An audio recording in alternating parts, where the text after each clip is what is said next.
Well, welcome to the show. We're going to do something new, and we're going to have small segments of things.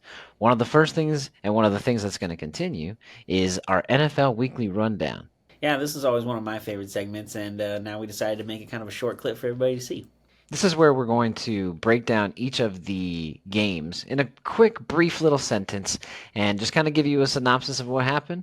You can digest pretty much the entire NFL week in just a few minutes. So, send it to the clip. Even when faced against the laughingstock of the league, sans the Broncos, the Panthers and rookie quarterback Bryce Young cannot seem to get anything going. Bears defense held Carolina just over 200 yards on the day while registering 3 sacks.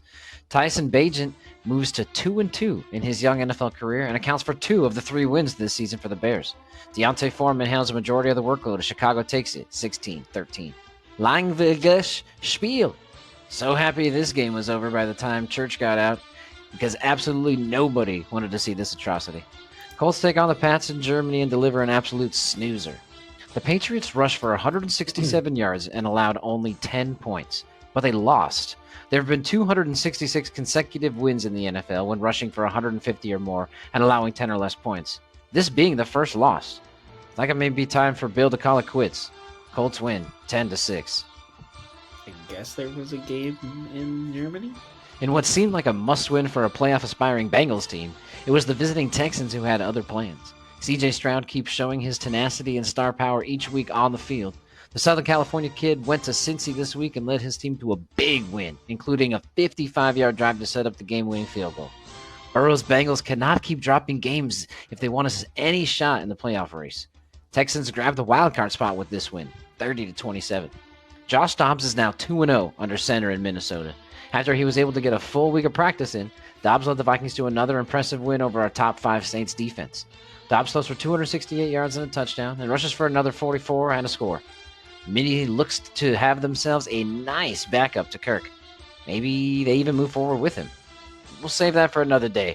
But Vikings beat the Saints yesterday, 27-19. Dobbs keeps it rolling, and the Vikings playoff hope is alive. The Steelers keep finding a way to win. Packers really do not have a future of the franchise with love. Steelers were outgained yet again, but find themselves with the dub. Both Harris and Warren find pay dirt and rush for a combined 183 yards. Pickens still struggles, but this run game and defense seems to be all they need. Steelers improved to 6-3 as they beat the Pack 23-19. Titans are calling it quits, of course, so this shouldn't be a surprise, as they were held to just 209 yards in Tampa.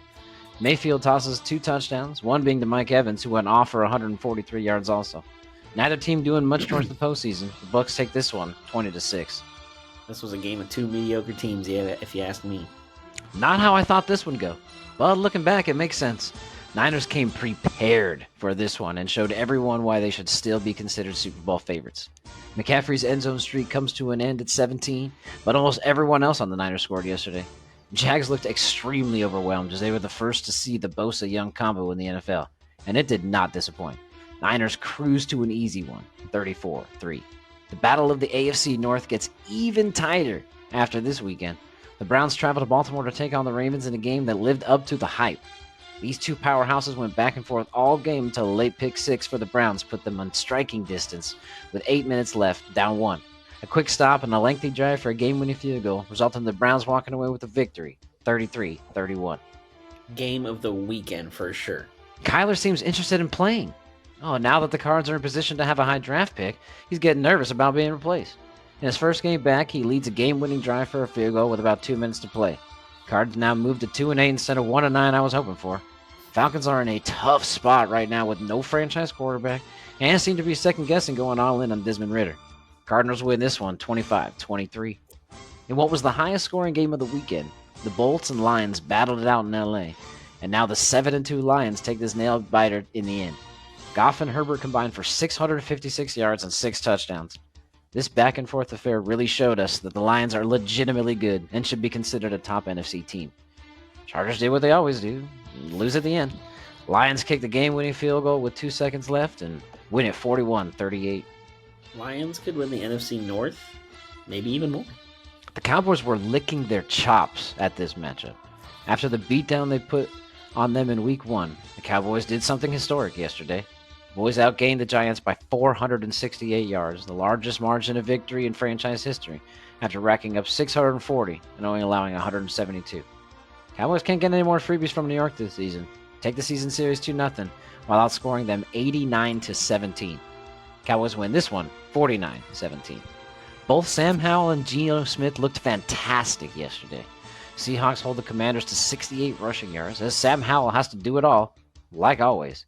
He actually leads the league in attempts, completions, and yards. Seattle does just enough to win this one. Take it at home, 29-26.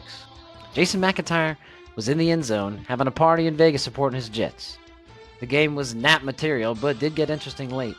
Zach Wilson had a last-second heave for a touchdown to win, and it was all but in Garrett Wilson's hands. Even with the defender right there, he almost secures it. But the defender swatted the ball at the last second. Problem was that defender was his teammate and tight end Tyler Conklin. Jets lose in Vegas as Antonio Pierce, Mount Sac reppin', moves to 2-0 since becoming head coach of his favorite team. Raiders win 16-12.